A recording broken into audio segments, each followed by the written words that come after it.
fazer quadrinho para mim não é uma opção, é algo que eu simplesmente tenho que fazer. Acho que até minha sanidade depende disso. Mas, ao mesmo tempo, é algo que eu amo de paixão. Eu comecei mesmo ali no meado dos anos 90, né, com os fanzines, não tinha internet ainda e tal, aí eu já denuncio um pouquinho a idade. Né? E, na época, a nossa mídia ali, para quem fazia um quadrinho no Brasil, que não fosse uma coisa 100% comercial, se é que tinha isso, era a Xerox, não tinha outro caminho. Né? E foi ali que eu comecei fazendo fanzine, sem nem saber que aquilo se chamava fanzine. Fui continuando, fui prosseguindo, ali que eu consegui meus primeiros leitores e tal. E até que em 2000 eu fiz a minha editora, e põe umas 8 aspas em torno dessa editora, que na prática era eu ali, o meu computador, sem nenhum conhecimento ali de mercado, como que funcionava, distribuição, nem nada. Mas era um momento, você vê, estamos falando de 2000, 15 anos atrás, era um momento que não tinha absolutamente nada parecido com esse cenário que nós temos hoje. Puxa vida, só da gente estar aqui falando de quadrinhos, hoje, por exemplo, para mim um dos maiores símbolos assim de como que mudou. Você pega um jornal como a Folha de São Paulo, ou o Globo, sei lá, e tem ali de repente uma matéria falando o quadrinhista fulano de tal. Gente, quadrinista era uma palavra era quase que uma senha para iniciados, entendeu? Assim, ninguém conhecia. O que é quadrinista? O que é isso, né? Mas naquele momento ali em 2000, a gente sabe praticamente não tinha eventos. Os eventos que tinha eram muito da própria patota. Estava começando a ter ali uma mídia falando de quadrinhos, justamente com a vinda da internet, né? Mas ainda era uma coisa muito assim, as livrarias não tinham... Eu chegava ali com as minhas edições nas livrarias e falava, mas nós não trabalhamos quadrinho. Aí você tentava falar, não, mas nós não trabalhamos... A palavra quadrinho fechava todas as portas. Né? E, ao mesmo tempo, a gente tinha ali chegando um veículo como a internet, né? Que, para mim, grande parte assim, desse cenário que a gente tem hoje dos quadrinhos, da qualidade que a gente tem nos autores, da quantidade que temos dos autores, se deve basicamente à chegada da internet. Porque ali a gente passou a ter uma mídia falando, criticando e divulgando os quadrinhos para uma quantidade maior de pessoas. Passamos a conhecer, a acompanhar o que se faz lá fora, entendeu? A ver o que está se fazendo em todas as partes do mundo e a nos conhecer também. Né? Um país desse tamanho, assim, você tinha produções ali isoladas em lugares diferentes, que às vezes uma ou outra edição você conseguia trocar via correio, mas era uma coisa muito mambembe ainda. Né? Então, acho que muito desse cenário que a gente tem hoje do quadrinho, muito da qualidade do quadrinho nacional, a gente deve à internet, à chegada da internet. Até aquele momento, o grande desafio de alguém que fazia quadrinhos aqui no Brasil, hoje já se perdeu isso. Hoje, de repente, o pessoal não tem noção do que era. Mas era justamente você tirar o quadrinho da sua mesa e chegar ao leitor. Isso era um obstáculo enorme, porque, né, não tem internet. A impressão era muito difícil. E se você imprimir isso para o trabalho, vai colocar para vender onde? Não tem, era tudo muito caro, muito difícil e tal. Então, os fanzines, na época, tinha fanzine com 50 exemplares, 100 exemplares, era tudo ali por correio. E, de repente, chega aqui esse veículo que, em tese, pelo menos, né, você pode, ali com um clique, mandar o seu material para o mundo inteiro. Né? Então, mas ao mesmo tempo, assim, tinha aquilo ali na minha frente, eu não sabia muito o que fazer. A Nona Arte, essa minha editora, começou com a ideia era fazer impressos, né? Mas aí eu tinha uma editora, então eu tenho que ter um website para fazer o quê? Não sei, mas todo mundo tem um website agora, então eu preciso ter. Então eu não sabia quem fizesse, eu não entendia nada. Eu fiz o meu primeiro website todo no Photoshop. Fiz uma imagem desse tamanho, assim, com os links, com tudo que eu queria, coloquei, pronto, estava ali, lindo. Né? Mas, claro, né, naquelas conexões de escada, a pessoa ia ficar um ano baixando aquilo, não tinha funcionalidade ali, zero. E eu gostei de uma ideia que eu vi de uma editora ali americana que colocou uns arquivos em PDF para download, com umas primeiras páginas, se não me engano, era Unipress, com um preview para você depois comprar a edição impressa, né? E eu achei aquilo muito legal, fiz isso com com as minhas edições. E eu comecei a ver ali que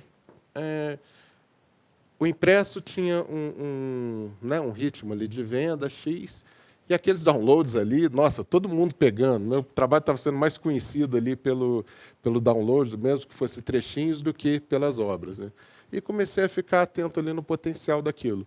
E aí passei a convidar outros quadrinistas, como um teste, assim, né? Justamente desses fanzines ali com 50, 100 exemplares, né, de tiragem. Falei, vamos colocar aqui para download como um atrativo assim, para o site. E eu coloquei e foi tendo uma resposta muito boa, passei a colocar mais tal.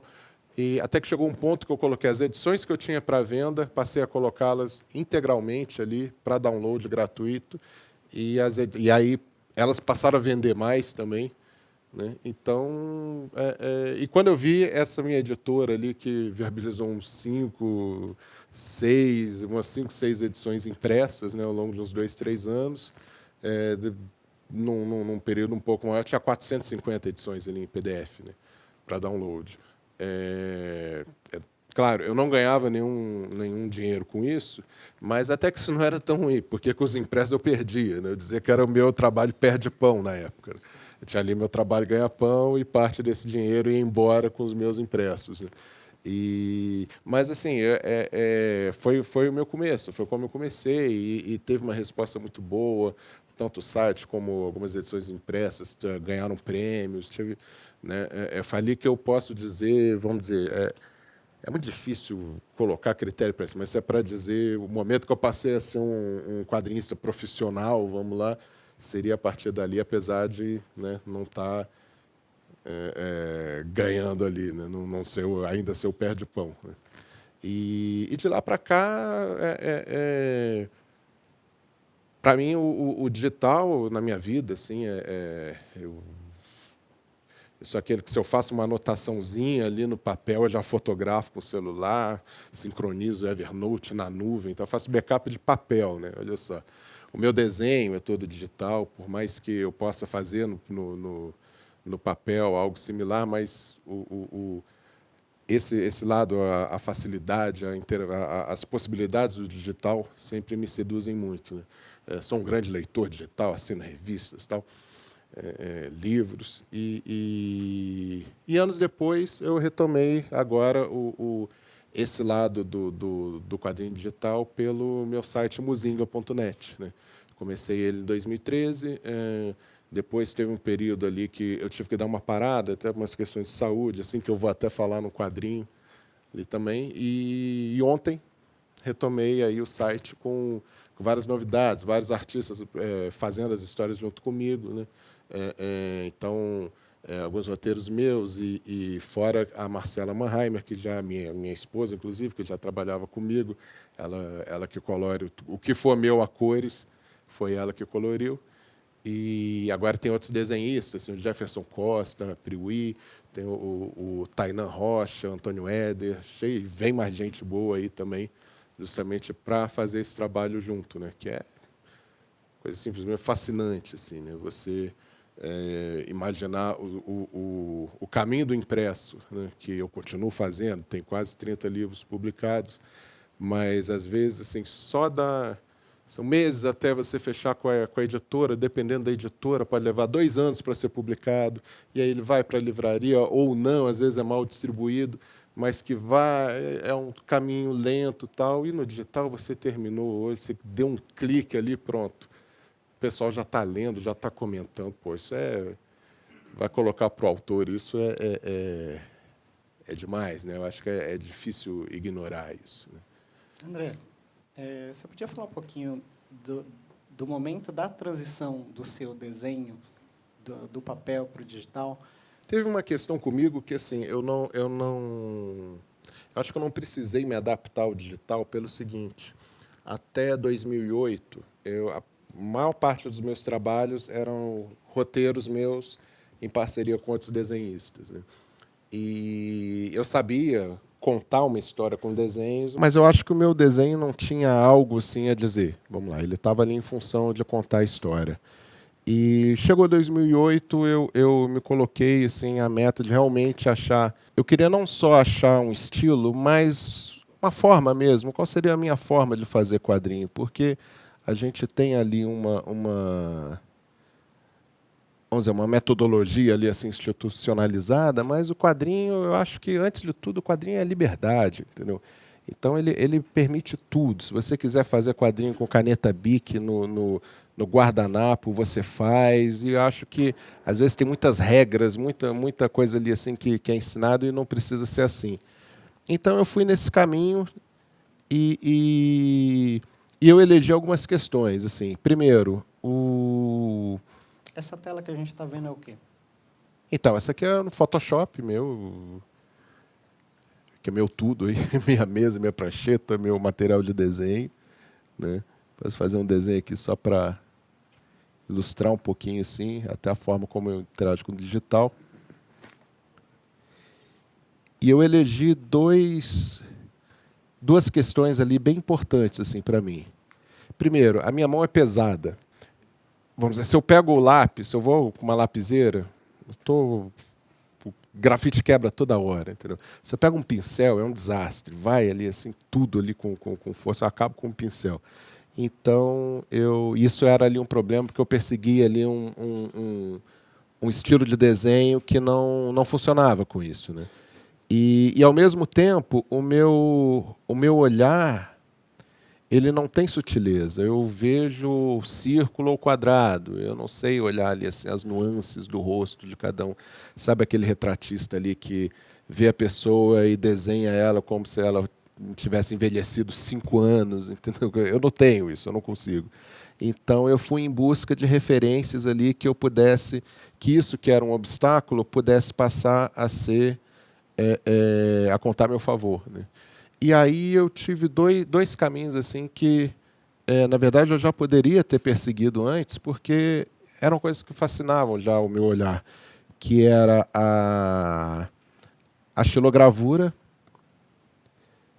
né, muito usada aqui no cordel, que eu acho lindo, aquela coisa grosseira mesmo, assim, cavada na madeira, aquele buraco ali que sem sutileza nenhuma, né?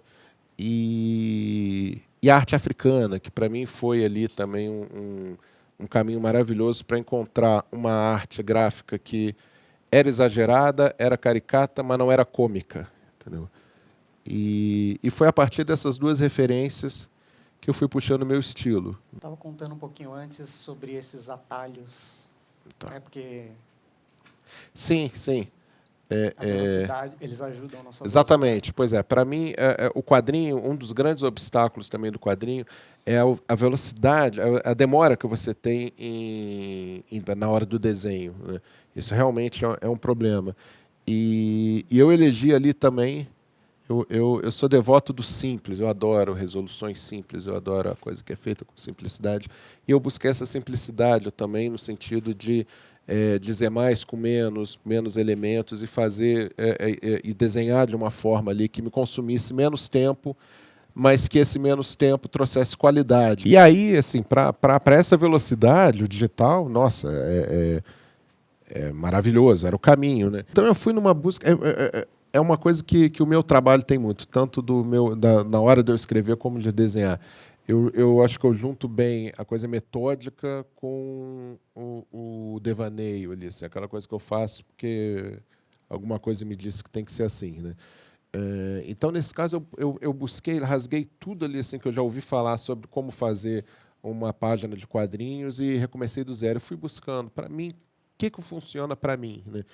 E eu acabei chegando em soluções assim que me aceleram muito no digital. Então, por exemplo, um detalhe, mas para mim é tudo. Eu uso essa mesa digitalizadora aqui da Wacom, que ela tem ela tem não sei quantos níveis de pressão, disso tudo, mas para mim isso tudo é detalhe. Para mim, isso aqui, ó, que faz toda a diferença, entendeu? Eu fui configurando aqui de um jeito que é, é, ó, eu não uso nem atalho de teclado, entendeu? fica mais até evidente depois, quando eu estiver fazendo arte final, tal. Você consegue ter noção de quanto tempo você demorou nessa pré-produção, nessa programação?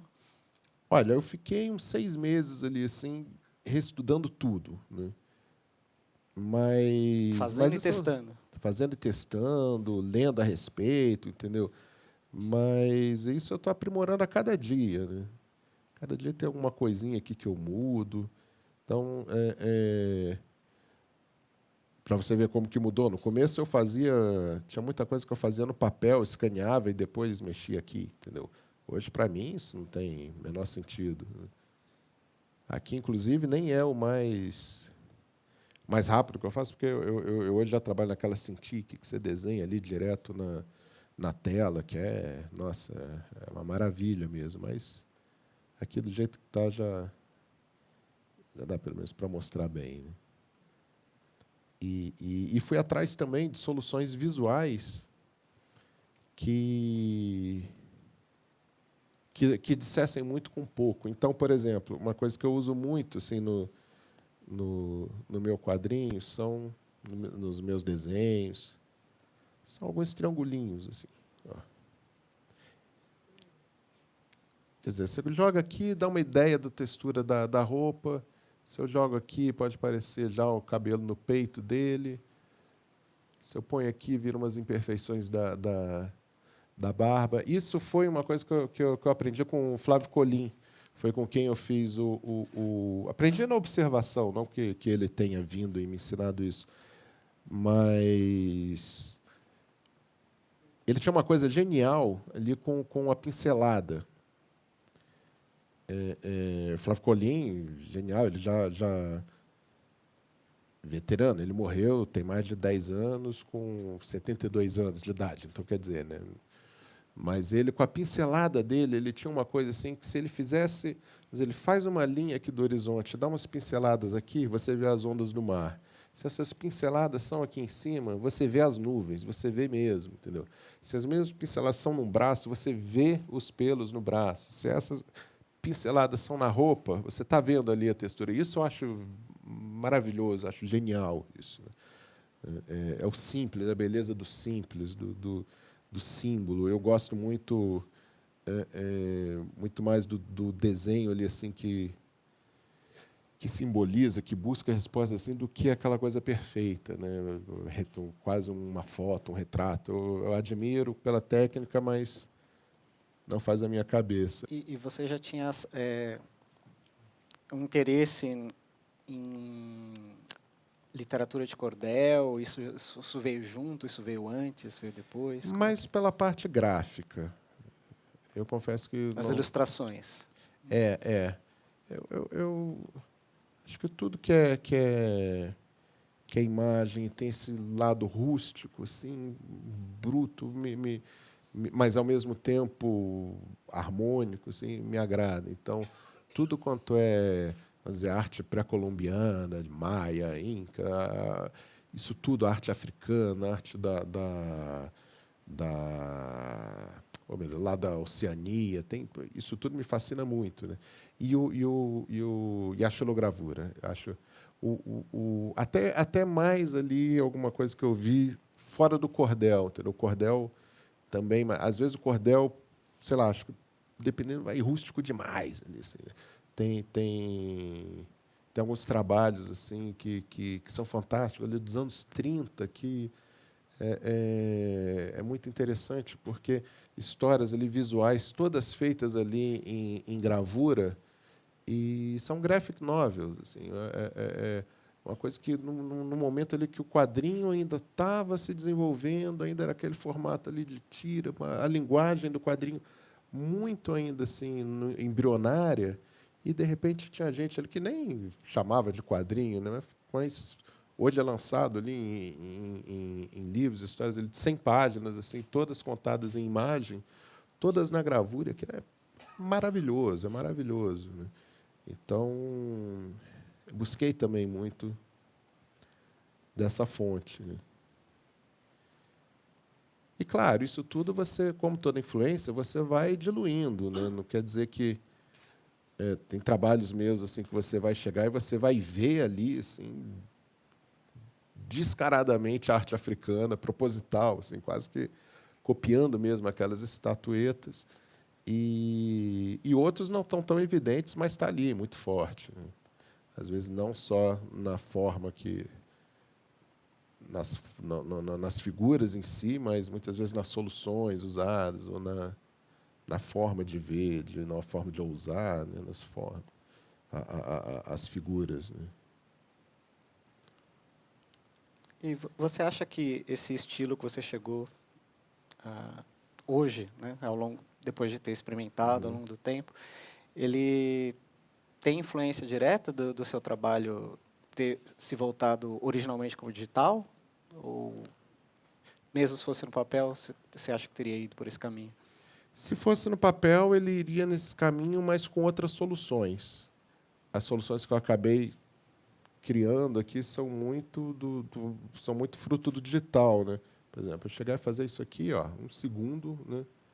Mas no papel seria diferente. Talvez fosse mesmo para o caminho da pincelada ou algum tipo de achura, não sei. Mas ficou Mas com a muito. opção da uma forma meio geométrica, com Sim, sim, sem sim. essa opção. Foi o que eu falei. O meu olhar é muito geométrico. O meu olhar não tem sutileza, entendeu? Ele é bem ou é círculo ou é quadrado. Entendeu? Não tem muito Não tem muito nuance, não. E eu gosto. E ao mesmo tempo é o que me fascina quando eu vejo, né? Não é se fosse uma coisa que eu perseguisse, mas não conseguisse e tal, tudo. Mas não, é o que eu gosto. Posso até fazer um parênteses aqui nesse desenho aqui, só para mostrar também. Outro caminho que eu me utilizo, dependendo do trabalho, para acelerar e, ao mesmo tempo, para ganhar na qualidade, eu acho que fica muito bom, é uma produção mais. Um processo mais parecido com o desenho animado. Então, olha só, faço várias figuras aqui do personagem, cabeças, tronco, braços, e, a partir daí, eu formo a figura e modifico, trabalho em cima dela da forma que eu precisar, né? E isso, claro, me acelera muito também, né? Até porque, assim, para mim, eu tenho uma questão. Acho que para outros autores pode ser que isso aqui não faça o menor sentido, mas para mim, mesmo quando eu desenho, eu estou contando uma história. Para mim, o meu grande objetivo é contar uma história, entendeu? Então, para mim, por exemplo, faz sentido eu passar um roteiro para um desenhista ilustrar. O contrário, para mim, não me estimula, né? Eu tenho história demais que eu quero contar opa, tem história demais que eu quero contar e preciso que elas sejam desenhadas, né? Então, para mim, isso é muito mais estimulante, né? Então, aqui, a partir do momento que eu estou fazendo dessa forma, vamos lá, é quase como se fosse uma tipografia de um desenho que eu criei, entendeu? Quase como se eu estivesse digitando e aparecendo o desenho. E, ao mesmo tempo, um desenho que eu realmente acredito. Tem a agilidade, mas tem que ter a qualidade também, né? Normalmente, quando você está nesse estágio, principalmente nesses que você usa esses modelos pré-prontos, é porque você já tem a história pronta. Ou você Sim, constrói ao mesmo sim. tempo. Como que é o Não, seu não, processo de construção eu da história escrevo, não, eu escrevo ela inteira? todinha, quase como se fosse passar para outra pessoa, né? Começo, meio e fim. Para mim, vamos lá, a história, o roteiro talvez seja uma coisa muito mais lapidada até do que o próprio desenho, entendeu? Eu tenho várias camadas, assim. Eu jogo as ideias aleatórias e aí nessa hora tem que ser um bloquinho, e não no computador. E aí depois eu elejo várias dessas ideias, pego as que têm sentido, começo a tentar dar uma estrutura. A partir do momento que eu escrevo friamente ali uma história, uma sinopse do começo, meio e fim, eu começo a cortar cenas, vamos dizer, essa cena aqui é para mostrar um aspecto do personagem, essa outra mostra o mesmo aspecto, então vamos transformar em uma só, entendeu? É todo um jogo ali de xadrez, né? E sempre ali trabalhando na síntese, então várias camadas e ao mesmo tempo isso que eu falei é uma coisa muito metódica, mas ao mesmo tempo uma piração ali. Tem coisa que eu jogo e por que assim? Não sei por que é, entendeu? Por que que você, de onde você tirou essa ideia? Não sei, entendeu? Então o meu trabalho tem muito isso, casando as duas coisas. Inclusive quero escrever a respeito. Eu fui descobrir há pouco tempo assim que muito de mim ali que tem nas coisas que eu só fui perceber anos depois. Então, por exemplo, você citou o Quilombo Urunhaê, é uma história de escravos que fogem para um quilombo utópico, tem toda uma questão ali. E anos depois fui descobrir que essa história tinha muito ali do processo de perda do meu pai, entendeu? Aí outro dia eu fui descobrir mais ainda, não, aquilo ali conta o dia da morte do meu pai, entendeu? Está todo ali em símbolos, mas é aquilo. Então por esse lado, não tem nada de metódico. Por esse lado, é uma catarse ali que eu faço. Acho que isso tem muito a ver com o que eu falei de que eu tenho que fazer quadrinho, não é uma escolha eu parar. Né? Mas, tirando isso, tem toda uma metodologia, toda uma disciplina. Eu passei a usar software para escrever roteiros, por exemplo, a partir do Morro da Favela, que eu fiz, que foi a biografia do fotógrafo Maurício Ora, lá do Morro da Fronteira, do Morro da Providência, no Rio, e ele me contando vários aspectos da vida dele ao mesmo tempo. Então, eu tinha que dar uma ordem naquilo, e passei a usar, e gostei de usar softwares específicos para roteiro. Aí o desenho vai tomando forma. Primeiro com aquele rascunho ali por baixo. E o seu trabalho, você percebe muita diferença quando você faz para você desenhar ou quando você faz para outro artista, uma parceria? Tem uma... Não, eu gosto eu acho assim, uma coisa que eu percebi, quando eu escrevo, eu estou pensando de uma forma. Quando eu desenho, eu estou pensando de outra forma totalmente diferente. Então, quando aquilo que eu determino assim, visualmente, quando eu faço o roteiro, na hora que eu vou desenhar, eu desrespeito, porque eu sei que a minha cabeça está pensando, está em outra sintonia e pode achar soluções muito melhores. Até por isso, quando eu faço o roteiro para outro desenhista, eu também gosto de dar o mínimo possível de elementos visuais. Entendeu? É claro, tem que confiar ali no taco do desenhista, né? Mas as experiências que eu tive assim, foram muito enriquecedoras. Eles acharam soluções ali muito melhores do que eu imaginaria ali na hora de escrever o roteiro. Então, eu gosto de deixar bem livre. Vamos dizer, se é uma das séries que vai entrar no Muzinga agora, que é a Tarsila, a Priui, a desenhista, eu mandei o roteiro para ela, não tem nenhuma informação visual sobre a protagonista, por exemplo. Né? Ela só sabe que é uma mulher de 20 e poucos anos. O visual é dela. Aí né, cada um, por exemplo, tem roteiristas que gostam de passar tudo ali e tal. Então, essa mesa vai estar em tantos graus em relação àquilo, vai ter tantas luzes ali no telhado. Eu nem tenho saco para ficar fazendo isso ali na hora do roteiro. Para mim, tem um lado ali também muito cômodo, né? Porque, por exemplo, teve um quadrinho que eu fiz sobre a Revolução Farroupilha. Aí é o lado bom, né? Sobre a Revolução Farroupilha, com o José Aguiar. Então, tinha uma página ali com 3 quadros. Coloquei quadro 1, cena de batalha, quadro 2, cena de batalha, quadro 3, cena de batalha.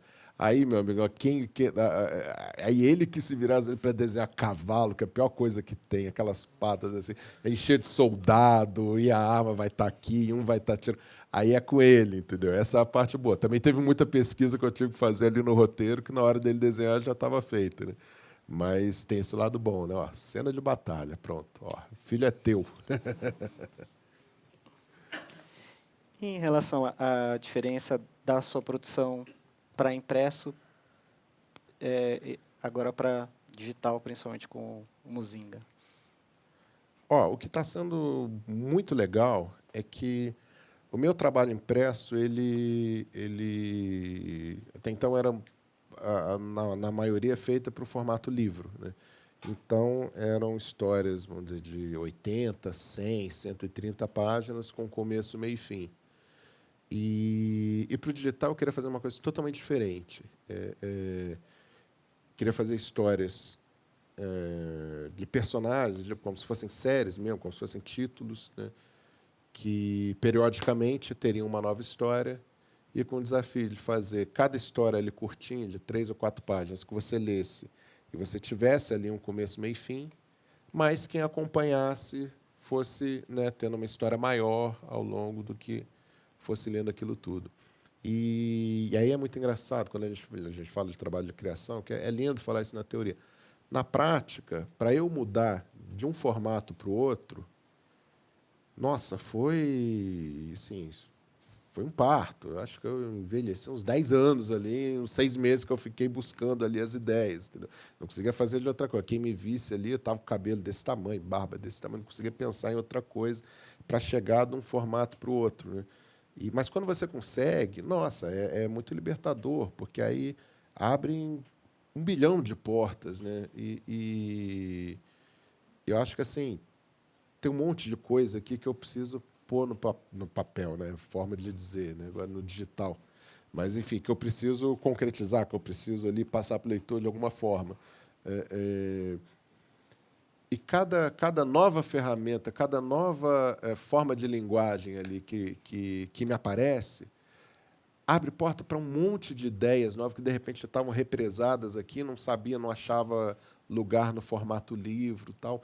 Então, isso é maravilhoso. Aí, no que vem, no que você acha, o X ali, assim, para aquele formato, é meio como aprender idioma. Assim, você fica ali, fica nas primeiras aulas, no primeiro tempo, não vai, de repente, um dia ali você acorda, pum, você já está raciocinando naquilo, você já está pegando.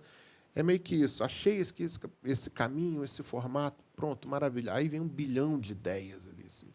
Aí essa que é a parte maravilhosa. É uma catarse. Né? E você vê que eu estou falando muito aqui, muito mais assim do lado artístico mesmo, da necessidade de colocar no papel, até do que do lado profissional. E não é. Não que eu ache uma.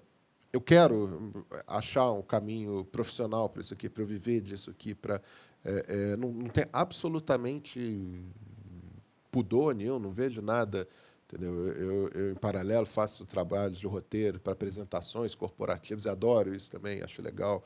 Mas o quadrinho tem muito esse lado para mim. Assim, é uma coisa que eu preciso colocar de alguma forma, entendeu? Tem que tirar de mim esses fantasmas. Né? Como muitas vezes eu fui, como eu comentei, né, muita coisa, até que eu desculpo, porra, isso aqui eu fiz não é à toa. Né? Então, quando a gente fala disso, a internet, o digital é praticamente uma utopia, né? Porque você para pensar Primeiro que assim, eu acho que o quadrinho hoje, ele. Não estou dizendo que isso é bom nem ruim, mas vamos lá, se for para ver de uma forma seca, ele seria uma linguagem até muito mais compatível com os dias de hoje, até do que a própria literatura, entendeu? Pelo amor de Deus, não estou dizendo que é melhor, eu sou um grande leitor. Talvez hoje eu leia até mais romance do que quadrinho e tal, mas se a gente for ver secamente essa cultura visual, o quadrinho tem muito, encaixa muito, né, com essa cultura. E o digital, para quem quer. O digital você não tem. Se você fez, você chega no seu leitor. E ele permite até várias formas de você conceber o que é fazer quadrinho, o que é você ter sucesso no que quer. Entendeu? Então, vamos lá. Se eu sou de uma seita lá que ninguém nunca ouviu falar e eu quero fazer quadrinhos sobre essa seita, tem 500 adeptos no mundo, entendeu? Mas eu faço meu quadrinho e esses 500 adeptos estão lendo e curtindo, isso é maravilhoso. Eu não preciso ser mainstream. Se isso me satisfaz, se isso, sabe, me dá o retorno que eu quero, isso é maravilhoso. E aí, ao mesmo tempo, de repente, você tem tal o cara ali do teu lado que você nunca ouviu falar, nunca viu mais gordo, e ele tem um canal ali no YouTube falando sobre uma coisa específica e aquele canal tem 800 mil assinantes, entendeu? Então, isso é maravilhoso. A gente tem também, aí a questão, o que é o quadrinho digital, né? A gente pode, desde do quadrinho no digital, né? Que seria isso? Seria o quadrinho que basicamente foi feito, ou foi feito para o impresso, ou pode ir para o impresso, ou foi feito pensando da mesma forma do impresso. E o digital é o caminho, entendeu? Ele é simplesmente o veículo que vai chegar o suporte que o leitor vai ver a história, né? Ou quando eu fiz lá o Nona Arte com aqueles PDFs, era 99% daquilo tinha saído antes no papel, mesmo que em Xerox, né? Então, ali não era, vamos dizer, a webcomic, como se fala, né? O quadrinho digital. Ali eu acho que era o quadrinho no digital, o suporte era o digital. E, e o quadrinho digital, propriamente dito, não tem como dizer é isso ou é aquilo, porque você não tem uma limitação. Você pode trabalhar Você pode, por exemplo, no seu trabalho, abolir o conceito de página. Vamos lá, vai ser uma coisa fluida. Você vai dando scroll para cá, para a direita, para a esquerda e vai lendo. Você pode abolir o começo, meio e fim. Você pode tudo. Tem um lado até assustador nisso, assim, né? Às vezes até a criatividade, às vezes, ela é ajudada quando você tem ali uma redoma. Por exemplo, eu posso chegar aqui. Uma coisa é eu chegar para você, né, falar, me fala sua opinião sobre pena de morte. Outra coisa é eu chegar para você e falar, faz alguma coisa. É mais confortável a primeira opção, né? Pelo menos você já tem ali um caminho, né? E no digital, às vezes, dá até esse frio na barriga. Na verdade, você pode tudo, né? E eu acho que no começo o frisson ia muito mais para o lado da possibilidade de se colocar animação e som, que eram duas coisas intransponíveis que, de repente, era possível, né? Eu confesso que, até hoje, eu não vi nenhuma utilização que se justificasse. Estou falando eu como leitor, não quer dizer que eu tenha... Né, não é um caminho que eu acredito, mas também eu posso estar falando isso, daqui a 6 meses eu estar fazendo alguma coisa com isso, porque é a liberdade, né, até de se contradizer, e pode ser que nos outros 6 meses seguintes eu esteja achando aquilo uma porcaria, esteja voltando a falar o que eu estou falando agora. Mas eu até hoje não encontrei. Eu acho que você, a partir eu não sei até que ponto que o quadrinho não é nenhuma visão puritana, não é, mas eu acho que na prática, quando você põe pequenas animações e alguns efeitos de som ali, você corre mais o risco de ter uma animação limitada do que um quadrinho enriquecido, entendeu? Eu não vi nada até hoje que enriquecesse na leitura, na linguagem, né? O que eu vi até hoje, assim, que, vamos dizer, isso só é possível no digital e isso é legal, mas eu não tenho a pena, poderia mostrar aqui, e o pior, eu sou terrível para lembrar o nome da série, mas acho que é mais ou menos isso aqui. Ali eles são quadrinhos ali em PDF, mas a cada avançada de página ele subverte ali assim a ordem tradicional do quadrinho aqui, direita para esquerda, e tal. Então você está lendo, pode ter um quadro aqui, outro aqui, de repente um no meio, e aí de uma página para outra, esse do meio ele sofre só uma pequena transformação e tem um exercício ali bem legal. Eu acho que talvez seja o mais próximo disso, né? Do exemplo que isso só é possível no digital e isso enriquece a linguagem do quadrinho, né?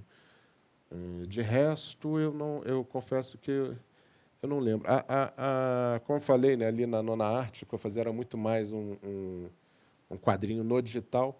Já no Muzinga, o digital está mais ali assim por trás daquilo, entendeu? São para fazer no impresso hoje aqui no Brasil um quadrinho periódico, entendeu?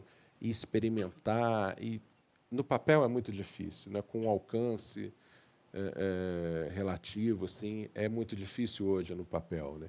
Então, o digital como meio me propicia isso. Agora, aquelas histórias, eu não faria desse jeito se fossem impressas, eu faria histórias maiores, contínuas, mas elas, do jeito que estão, elas serão depois lançadas impressas, né?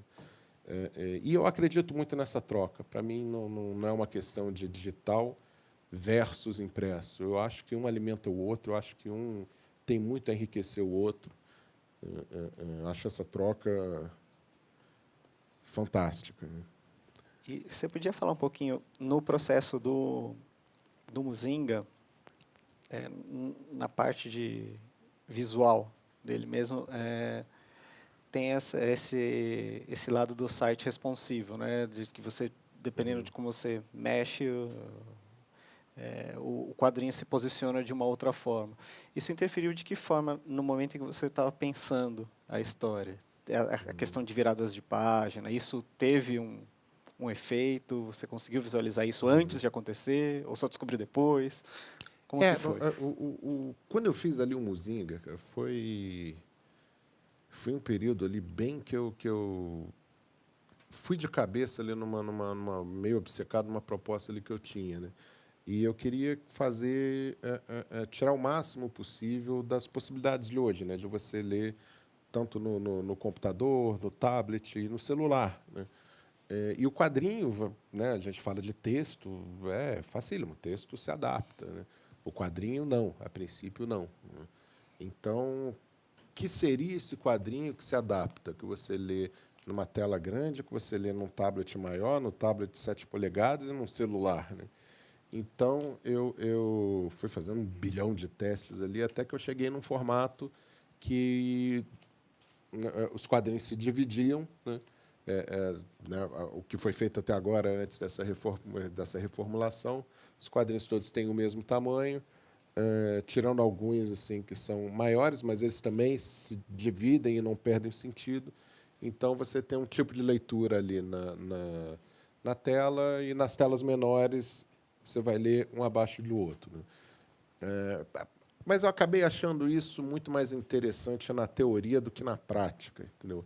Primeiro, porque limitou muito o trabalho de criação. Pelo que eu vi ali pelas pesquisas, assim, o acesso no celular não era tão assim. Vamos dizer, era uma porcentagem, mas não era a maioria.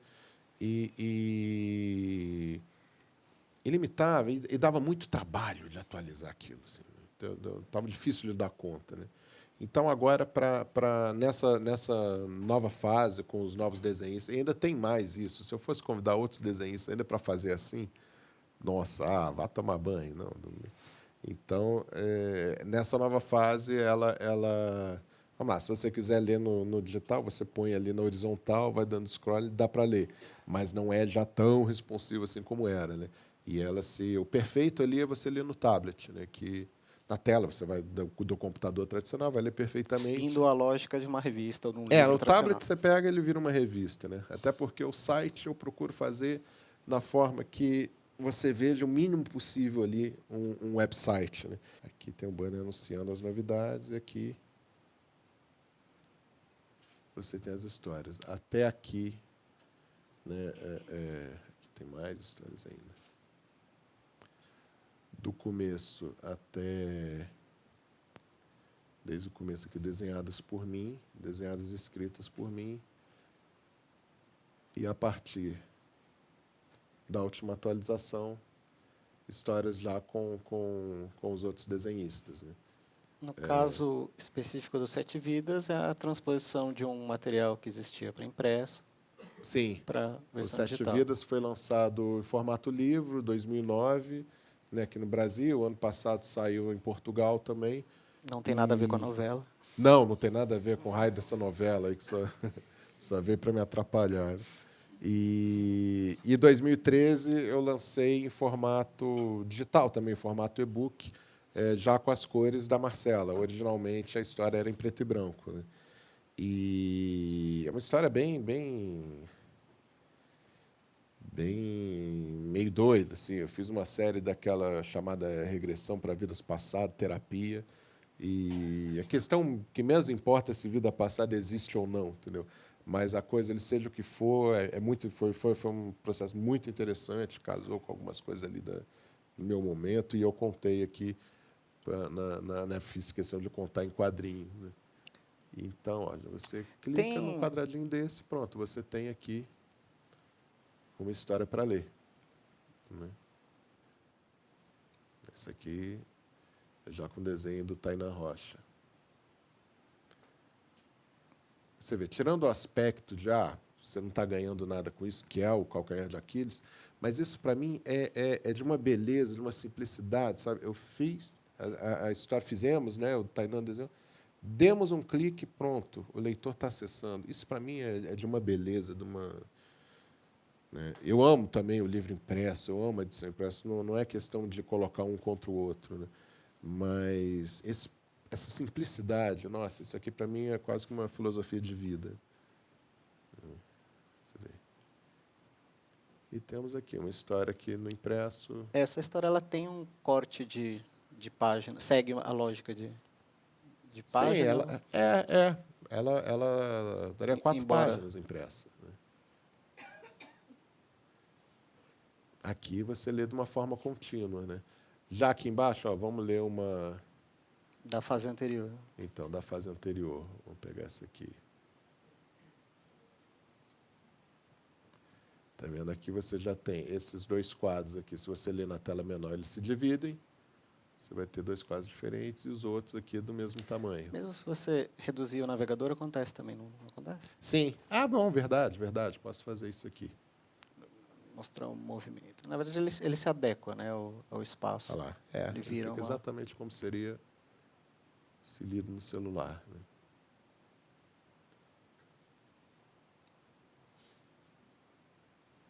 Foi o que eu falei. Eu gostei mais dessa ideia na teoria do que na prática. Mas essa fase anterior, você desenhou... No momento do desenho, você desenhou com a lógica de página? Ou foi quadrinho a quadrinho?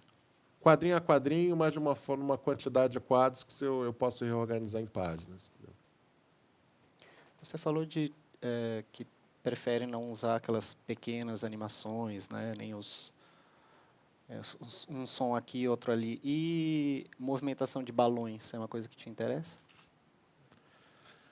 Pois é, eu mais uma vez, eu confesso que até hoje eu não vi uma coisa assim que isso enriqueceu a minha experiência. Que muda o ritmo, né?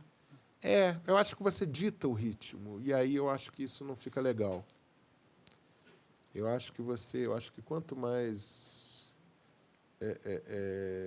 eu não sei, eu acho que muita coisa, às vezes, é quase que para você ter a possibilidade, então você usa, mas não tem... Uma coisa que eu, como grande leitor digital, assino muita revista, né, digital também. E, às vezes, tem umas ali que eu baixo e, no que eu abro, vem uma capa com um movimento, começa a tocar uma porcaria de uma música, entendeu? De fundo. Para que eu quero isso? Para que eu quero? Entendeu? E aí você vai ver aquilo ali ocupa espaço também no disco ali, né, do tablet, e às vezes eu estou do lado da minha mulher, estou ali na cama, vou ler ali, ela já dormindo, aí toca uma música ali. Para que eu quero essa porcaria? Entendeu? Ou então, pior, estou mexendo, de repente vem um anúncio que começa a vir com... Aí é demais, né? Propaganda barulhenta numa revista. Né? Ou mais, às vezes tem a página toda aqui assim num design, e aí uma caixinha que assim com um texto que você vai ler, você fica dando scrolling ali para sabe, eu acho que está se usando recursos para piorar a leitura. Eu não vejo sentido. Eu acho que essa é a grande armadilha. A gente pode fazer assim, o digital pode fazer assim, então vamos lá. Mas aí, às vezes, você está indo justamente contra. Eu não estou dizendo que todo caso que se use de interação seja ir contra, não. Até porque, quando a gente fala de internet, nossa, você tem 1 bilhão de possibilidades, 1 bilhão de sites de quadrinhos que eu não acompanhei, eu não vi. Eu digo do que eu vi até hoje. Né? Por isso que eu estou falando. De repente, daqui a 6 meses, eu vejo ali um caminho, vejo exemplo, e eu estou fazendo aí com som e com movimento. Acho difícil, mas nada é impossível. Tem uma coisa interessante também que eu quero ver, eu acho que está cedo ainda, mas eu quero ver onde vai dar. em cada lugar do mundo, o quadrinho começou meio que de uma forma por conta própria, entendeu? E você vê, às vezes, mesmo na Europa, que é um país ali colado do outro, as culturas muito ali próximas, de repente você vai ver o que é o quadrinho na França, o quadrinho na Itália, são coisas absolutamente diferentes, diferentes no estilo, diferentes no formato, diferentes até no mercado, sabe, o que é sucesso em um, o que vende num, não vende nada no outro, né? Você vê Japão, Estados Unidos e França são totalmente diferentes. A França é baseada em álbuns, formato livro, capa dura. O autor desenha um ano inteiro em cima daquilo. É muito baseado no autor, entendeu? Diferente dos Estados Unidos, que você tem esse personagem dessa editora e hoje é você e você que está escrevendo, você que está desenhando. Amanhã, ó, passa e vem vocês dois aqui, pronto, e está ali. Na França é muito baseado nos autores, né? Mas não quer dizer também que também tem o quadrinho muito comercial lá. Mas o que é muito comercial lá dificilmente é comercial em outras partes do mundo. E o estilo de desenho, de enquadramento, o que é bom num país, no outro não é. Então isso é muito curioso. E eu acho que aqui no Brasil a gente não tem isso porque a gente não tem um caminho determinando, isso aqui vende, entendeu? Quem dera que tivesse, entendeu? Eu não tenho nem aquela oportunidade, eu queria fazer isso, mas vou fazer isso aqui, que é um negócio para ganhar dinheiro. Eu nem tenho essa oportunidade aqui, não existe, né? É justamente pela falta de uma indústria, de um caminho desse assim, comercial que a gente não tem, né, algo direcionando o quadrinho. Já que não tem, vamos ver o lado bom. É uma explosão aí de estilos e criatividade, estilos diferentes e criatividade. Agora eu quero ver uma coisa que eu tenho curiosidade, assim, vamos dizer que a partir do momento que o quadrinho digital ganhe mais relevância assim, no mundo inteiro, por exemplo, na França, eles são o povo da leitura, eles são tradicionais. O livro eletrônico, o livro digital lá, tudo ali no digital demora muito para pegar, né? E você tem uma livraria maravilhosa em cada esquina, o livro é barato, então, né, não tem mesmo tanto motivo. Mas a partir do momento que, vamos dizer, que você tenha no Japão, na França, nos Estados Unidos, em todo canto ali, um quadrinho digital mais forte, sim, eu acho que vai ser muito interessante nesse sentido de quebrar esses padrões, né? Eu acho que cada um, isso que é fantástico, na internet cada um faz o seu padrão, cada um faz a sua linha ali de chegar no público, de agradar o seu público ou não, ou de contrariar. É fantástico isso, né? Sobre o fato da internet ter um público tão fluido, como fazer para manter esse público e aí, no segundo momento, conseguir viver disso? Fácil? A primeira não é tão... Parece simples, mas é meio complicado, porque foi o que eu falei, você não tem parâmetro de nada. Isso faz sucesso, isso não faz sucesso. O público quer isso. Não existe mais isso. E é até pessoal. Assim, para você, o que atingiu o público? Foi o que eu falei. Se eu faço ali a minha história para aquele pessoal ali que segue a minha seita e todos os 500 do mundo leem, para mim, de repente, isso é um sucesso. E, de repente, o cara que faz atinge 5.000 pessoas, ele acha isso pouco. Então, né, você pode até se determinar aquilo que é o teu sucesso, o que você quer, entendeu? Isso é fantástico também, isso também me estimula muito, né? E aí deixa uma resposta dessa também sem uma pergunta dessa sem uma resposta precisa, né? Quanto à parte do retorno financeiro, aí é a grande incógnita, né? Há iniciativas, assim, tem, vamos dizer, a partir do momento que eu lance isso aqui no impresso, a tendência é vender bem mais do que se o público não tivesse já uma intimidade com os personagens, com o título, com os autores ali no site, né? Mas aí você está falando de uma lógica de utilizar a internet mais como divulgação do que como a próprio produto. Né? Pelo menos na parte ali. Estou jogando uma possibilidade, entendeu? Não é, né, uma possibilidade. Também eu falar aqui de sair impresso e ganhar dinheiro, também não é bem assim, entendeu? Também não é bem assim que a coisa toca. É complicado, é complicado. Mas aí que tá, não é só no digital. Não é só no digital. O impresso também, para autor de quadrinhos, e para 99,999% dos escritores em geral, do Brasil e do mundo, é isso. Dificilmente você vai ver um escritor que viva de escrever livros. Entendeu? Claro, você tem casos, né, os best-sellers, assim, mas tirando, para cada best-seller, você tem 4.000 outros escritores ali que não vivem daquilo. Entendeu? Dentro da linha do que a gente estava conversando, eu queria que você falasse um pouquinho, um pouco mais sobre essas possibilidades futuras que você vê para o quadrinho, independente de digital, um pouquinho do que a gente estava conversando antes, assim, mas qual que é a visão que você tem para o mercado? Aí você pode falar, se você quiser, especificamente do Brasil ou do mundo, qual que é a sua visão? Não, o que eu acredito quer dizer, quando fala de futuro do quadrinho, não me vem necessariamente digital, impresso ou no Brasil, nem nada. Eu acho que é o potencial do quadrinho, entendeu? Eu acho que a gente ainda está conhecendo o potencial dessa linguagem. Eu acho que tem muito ainda que ser explorado. E se a gente for considerar o quadrinho que se fazia há 30, 20 anos atrás, no mundo inteiro, o quadrinho que se faz hoje já tem muito mais ali assim dessa acho que cada vez mais se domina e se explora mais as possibilidades dessa forma de arte, dessa linguagem, que eu acho que é feita para não ter obstáculos, entendeu? A gente não, você não precisa, pô, se eu vou fazer uma cena ali e para mim convém mudar a lei da física, eu mudo brincando, entendeu? Não tem, eu posso fazer ali uma história que não seja figurativa. Entendeu? Por exemplo, eu acho que esse é um próximo caminho. Assim, a gente usa ainda muito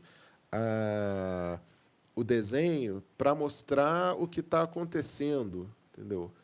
Quase como se fosse uma câmera, uma máquina fotográfica. E se a gente explorar mais, vamos dizer, outras possibilidades, vamos desenhar as emoções do personagem, vamos desenhar, de repente, sensações, o que se passa dele. Vamos mesclar também, não só, né? Mas vamos lá, ao mesmo tempo que a gente está mostrando, vamos dar uma expressão maior, vamos buscar outros caminhos, né? Isso estou falando não que não haja, mas acho muito pouco ainda explorado, né? E até temas, né? Por exemplo, eu já me deparei com de casos ali de autores de quadrinho que fazem aquela história ali assim que de repente ele enxerga como quadrinho e de repente ele me conta uma história de vida, um episódio assim incrível que não ocorre a ele. Se fosse de repente algum escritor, ele fatalmente faria um livro em cima e o quadrinho se de repente não encaixa, não vê que aquilo pode dar um quadrinho também, né? Ou então isso aqui faz quadrinho, mas quando o cara tem uma ideia mais séria, mais complexa, ele pensa em fazer um filme ou um livro, faz um quadrinho. A linguagem permite, a linguagem, né? Vamos esticar assim, as possibilidades. Então, quando eu penso em futuro do quadrinho, eu penso muito por esse aspecto. E, claro, eu acho que, né, o digital vai estar caminhando junto. Né? Tem uma pergunta aqui da plateia do Bruno Freitas, que pergunta se foi uma decisão, como foi essa decisão de publicar páginas e não tirinhas na web? Foi uma decisão ou foi para ter um diferencial? O que passou pela... É engraçado, né, falar. Parece que é mais difícil fazer uma história de 4 páginas do que uma tira. Eu, até hoje, uma frustração minha não ter chegado numa ideia ali para uma tira, entendeu? Tudo bem, eu poderia fazer uma tira direitinha aqui, igualzinho, como várias outras que você já leu, mas eu não encontrei ainda o caminho para me expressar com a tira, entendeu? Mas, ao mesmo tempo, eu sou muito da narrativa, então talvez por isso também eu não tenha encontrado. Eu gosto de, mesmo numa narrativa curta, contar aí um pouquinho mais ali na história. A tira é mais papum, a tira ou funciona ou não, né?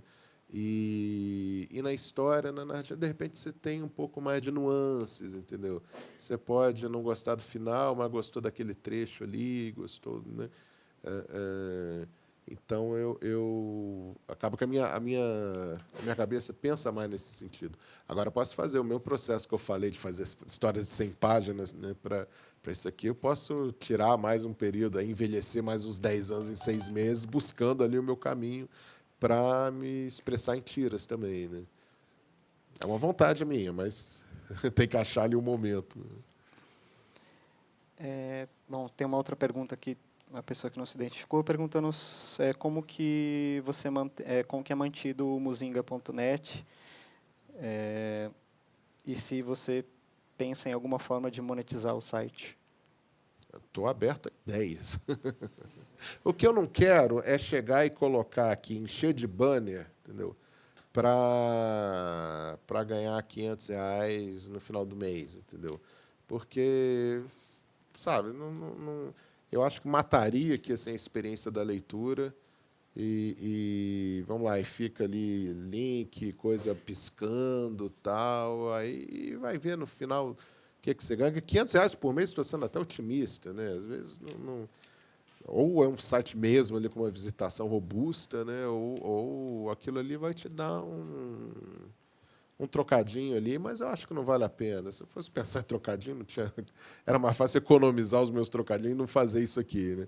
Mas também para manter, o custo é muito barato. Hospedagem de um site hoje né, eu hospedo lá no servidor da Amazon, que seguiu uma dica. E a gente acabou não falando aqui, quando você construiu o site, você tinha comentado antes que você não contratou uma pessoa específica, né? Você Não, comprou um foi muito template. curioso. Eu joguei ali um anúncio uma postagem de Facebook pedindo indicações, né? E quer dizer, eu tinha jogado ali como é que chama isso aqui? O web. Não. Esse formato de blog, esqueci o nome. Enfim, joguei esse treco aqui, comprei um tema, coloquei lá. É um WordPress, sim. Enfim. E eu sabia o que eu queria, apesar de não ser designer nem nada. E eu joguei ali no Facebook pedindo indicações, né? E 5 pessoas passaram para fazer esses ajustes que eu queria. 5 pessoas passaram por esse processo. 2 eu combinei, fechar um preço, fechando ali um orçamento, tal, tudo. Esses 2 sumiram no meio. E aí outros 3 oferecendo a camaradagem. Não, vamos lá, que isso, vamos fazer, tal, iniciativa muito legal. Esses 3 foram profissionalíssimos, assim, me ajudaram pra caramba, abusei da paciência deles ali, assim, e foram maravilhosos. Então, eu quis pagar, eu quis fazer, né? Mas, enfim, né? Achava que fosse só no meio de quadrinho que tivesse essa coisa meio mambembe, estou vendo que não. Dentro do seu trabalho, você contou em vários momentos aqui histórias que contam muito de você e das suas passagens e tal. Tem alguma história que você acha que se conta tudo em quadrinhos? Tem alguma coisa que você não contaria em quadrinhos? Não, eu estou aberto a contar. Bom, claro, tem coisa que não, né? Mas até onde pode se pensar. Por exemplo, uma próxima série que eu vou começar aqui contando um episódio, uma questão que me aconteceu, inclusive que me fez parar o site ano passado, né? Que eu fiquei um bom período, tipo uns 2 anos, assim, que eu comecei com muita estafa, muito cansaço e você vê se a cabeça aqui já falha, porque a minha memória é muito pior do que eu estou mostrando aqui agora, entendeu? É muito cansaço mental, inclusive. E eu fiz vários exames, tal. Os 2 ali foram alunos meus na Quanta. A Quanta fica na rua ao lado de casa e eu chegava lá morto, esbaforido. Assim, né? E eu fui buscando tal, e cortei glúten, e segui um monte de coisa ali, fiz exame disso, daquilo, e depois eu fui descobrir que era um caso de depressão. E o curioso para mim é o seguinte, porque em nenhum momento eu achava a vida uma merda, não estava para baixo, não estava nada assim. Como esses últimos 6 meses, então eu estou me tratando, esses últimos 6 meses, eu nunca tive tão de bem com a vida, entendeu? Assim, isso totalmente zen, mas me faltava informação para saber que a depressão pode ser isso também. Também todas as questões físicas da depressão que eu não conhecia, eu estava desenvolvendo ali, seguindo a cartilha, assim, muito cansaço, até coisas ali, coceira, eu nunca ia imaginar, né, que tinha a ver. E nesse período todo, nesse processo todo, foi muito interessante, muita descoberta, muitos casos curiosos, né? Uma experiência. O legal de ser roteirista é isso, né? Que até quando você se ferra, pelo menos, pô, isso vai dar uma história legal, né? Mas me atrapalhou bastante a vida, mas ao mesmo tempo, sei lá, período e uma fase que só coisa boa me acontecendo, então foi bem surreal mesmo. Então, até para contar não só essa experiência, mas até para passar essa informação, se eu tivesse essa informação antes, isso teria me facilitado, já teria começado a me tratar antes, né? Até por isso eu quero contar isso em quadrinho. E claro, a partir do momento que eu faço isso, eu estou me expondo, né? Eu estou pode ser que alguém veja e fique, mas eu quero atender, eu não vou chamar. Você vê a gente fazendo aqui, né, cuidando tudo aqui, tinha hora que eu esqueci ali de passar, né, uma informação para você, uma coisa ali que a produção pedia, tem hora que ainda está meio assim. Mas eu não ia falar, porque eu estou assim, porque senão vocês iam ficar apavorados. Vai chegar no dia ali, ele não vem, ele vai chegar ali, não vai falar coisa. Né, não é o caso. Mas, então, eu estou me expondo. O Sete Vidas tem coisas ali pessoais que saíram, mas que eram muito pertinentes, né? Eu sempre achei assim que eu não vamos dizer, tem uma tendência muito grande de quadrinho autobiográfico. Eu sempre achei que, graças a Deus, a minha vida não tem graça nenhuma para contar para os outros, porque não passei dificuldade, não, sei lá, não vivi em país de guerra, não fui abusado pelo pai. Tenho nada assim que o pessoal adora ler, né? Não tenho, mas esses 2 episódios eu acho interessante compartilhar, né? E jornalismo em quadrinhos, é uma coisa que te interessa? Algo que você flertou, de certa forma, no Morro da Favela? Morro da Favela, não, foi fascinante. Assim, é o comentário mais clichê que eu posso fazer, mas é real. Assim, a minha vida transformou ali. E eu sou carioca, né, moro aqui há 4 anos, mas carioca e, de repente, mas, ao mesmo tempo, né, você ali na classe média, a favela está ali do outro lado da rua, seja onde for que você mora, vai estar a favela do outro lado da rua, mas, ao mesmo tempo, é um lugar são 2 mundos muito distantes, né? E eu conheci o Maurício Hora, fotógrafo do Morro da Providência, faz um trabalho maravilhoso, filho de um dos primeiros traficantes de droga ali do Rio, né? Na época que o traficante andava de terno e gravata, era chamado de Seu Luizinho, olha só, né? Outro contexto, totalmente diferente, né? E a partir daí o Maurício me levou várias vezes ali para a favela. Tive muitas surpresas ruins e muitas surpresas muito boas, entendeu? Hoje eu entendo se alguém disser que não se mudaria de lá. Não vou ser hipócrita de dizer que eu também moraria lá, não vou. Mas entendo se alguém de lá disser que não quer sair dali de jeito nenhum, entendeu? E foi fascinante, assim, e foi um aprendizado. Eu nunca tinha entrevistado ninguém na minha vida, entendeu? Eu chegava ali, pelo menos o Maurício era uma pessoa que eu chegava e perguntava: você acha que vai chover hoje? Aí ele falava tal, porque a vida aqui, tal, porque na minha infância. Aí pronto, ele dava todo o serviço, né? Não dependia das minhas perguntas. Eu já tentei entrevistar, em um outro momento tentei entrevistar a irmã dele, e aí não saiu. Ali a dona fulana morava naquela casa, a dona Beltrana ali, e eu não soube arrancar dela, né? Mas pelo menos o Maurício foi. Acho que ele escreveu muito mais aquele livro ali do que eu. Eu dei a forma de quadrinho naquilo. Mas foi fascinante, eu quero repetir essa experiência. Certo, André. A gente está chegando ao fim da atividade, mas tem aqui uma última pergunta da plateia, que pede exatamente do Henrique, que pergunta uma dica, se você pode dar alguma dica para quem está tentando fazer quadrinho agora, neste momento. Olha, não vai ser muito original a dica, não, mas é por aí mesmo. Eu acho que você fazendo e você estando no meio. Se ele mora aqui em São Paulo, então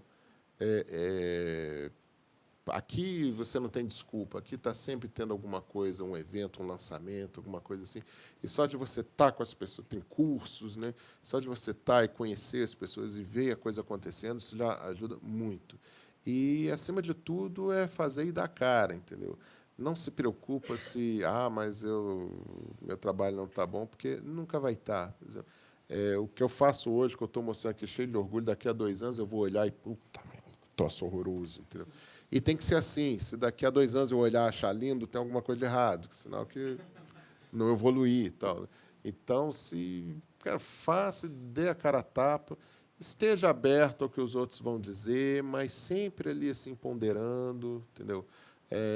Os elogios são legais, mas tem muita coisa por trás daqueles elogios, até um prêmio que você ganha, tá, tudo bem, mas vamos ver a conjuntura disso aqui, entendeu? Também uma crítica não quer dizer, né? Assim, a gente não faz clichê falar disso, mas também acho que resume tudo, nem Deus é unânime, né? Então você vai fazer, é óbvio que vai ter gente, claro que tem gente aqui que está olhando isso aqui, está gostando, e claro que tem gente que está olhando, está achando uma porcaria. Se todo mundo aqui disser que adorou, tá? Nossa, lindo, lindo, todo mundo. Tem alguém mentindo, entendeu? Então, isso é natural. Vamos fazer e vamos. Sabe, essa história aqui, por exemplo, hoje eu olho, ai, caceta, tenho vontade de tirar, entendeu? Tem outras aqui que eu já me orgulho, gosto, tal, vamos ver no que vem. Né? No seu caso específico, tem algum tipo de história, algum tema, talvez, que você saiba que você precisa abordar e que ainda não conseguiu? Não sei se um tema ou algum formato que você queira testar, que já tem em mente para o Não, digital. é meio doido isso, mas, na verdade, papo de maluco isso, mas, na verdade, eu descubro os temas das minhas histórias bem depois, entendeu? Tem coisa que eu faço ali, como eu falei, esse aí, fiz uma história de 3 escravos e um branco fugindo para um quilombo, que seria utópico, tal, e de repente eu descubro que eu estava falando ali do dia da morte do meu pai, entendeu? E se eu pegar ali e analisar, vai parecer quase que tudo ali analogias até óbvias, se eu contar ali como foi aquele dia, entendeu? Mas isso eu escrevi a história em 2008, fui me dar conta disso há uns 3 meses atrás, entendeu? Tem, por exemplo, uma coisa que eu fui descobrir depois, a figura paterna é muito forte nas minhas histórias. Então, não necessariamente expondo meu pai, retratando meu pai, às vezes até o oposto. Mas, por exemplo, esse personagem aqui, o Zaqueu, o grande fantasma dele, ele é um pai opressor, um pai que sabe, que eles comem e não chora, que essas coisas assim, que bate de frente sempre com ele, e esse pai quase que paralisa ele. Né? O Muzinga, que é um aventureiro ali beirando os 200 anos de idade, fala quase todos os idiomas do mundo e tem aquela sabedoria, né, buscando sabedoria hoje, mas conhecimento como ninguém teria. É o suprassumo ali, né, da figura paterna, né, aquela figura que a gente acha que o pai é. Né? Quando eu imaginei, nasceu minha filha, lembrei tudo que eu achava que meu pai fosse, pensei, caramba, coitada, ela vai achar que eu sou isso, né? Assim, eu me senti uma farsa naquele primeiro momento. Né? Então, eu vou descobrir isso depois, né? Eu percebo depois ali, o que tinha por trás dessa história. Né? Por isso que eu digo, eu tenho que fazer, entendeu? Depois eu descubro por que eu tinha que fazer isso. Certo, André. Bom, eu queria agradecer novamente a sua presença. Nossa, puxa vida. Agradecer a presença de todos Obrigado, vocês. eu que agradeço muito. Está encerrando não só essa palestra, mas o mês de quadrinhos aqui do Instituto. Espero que vocês tenham gostado. Eu também espero. Gente, muito obrigado. Obrigado mesmo.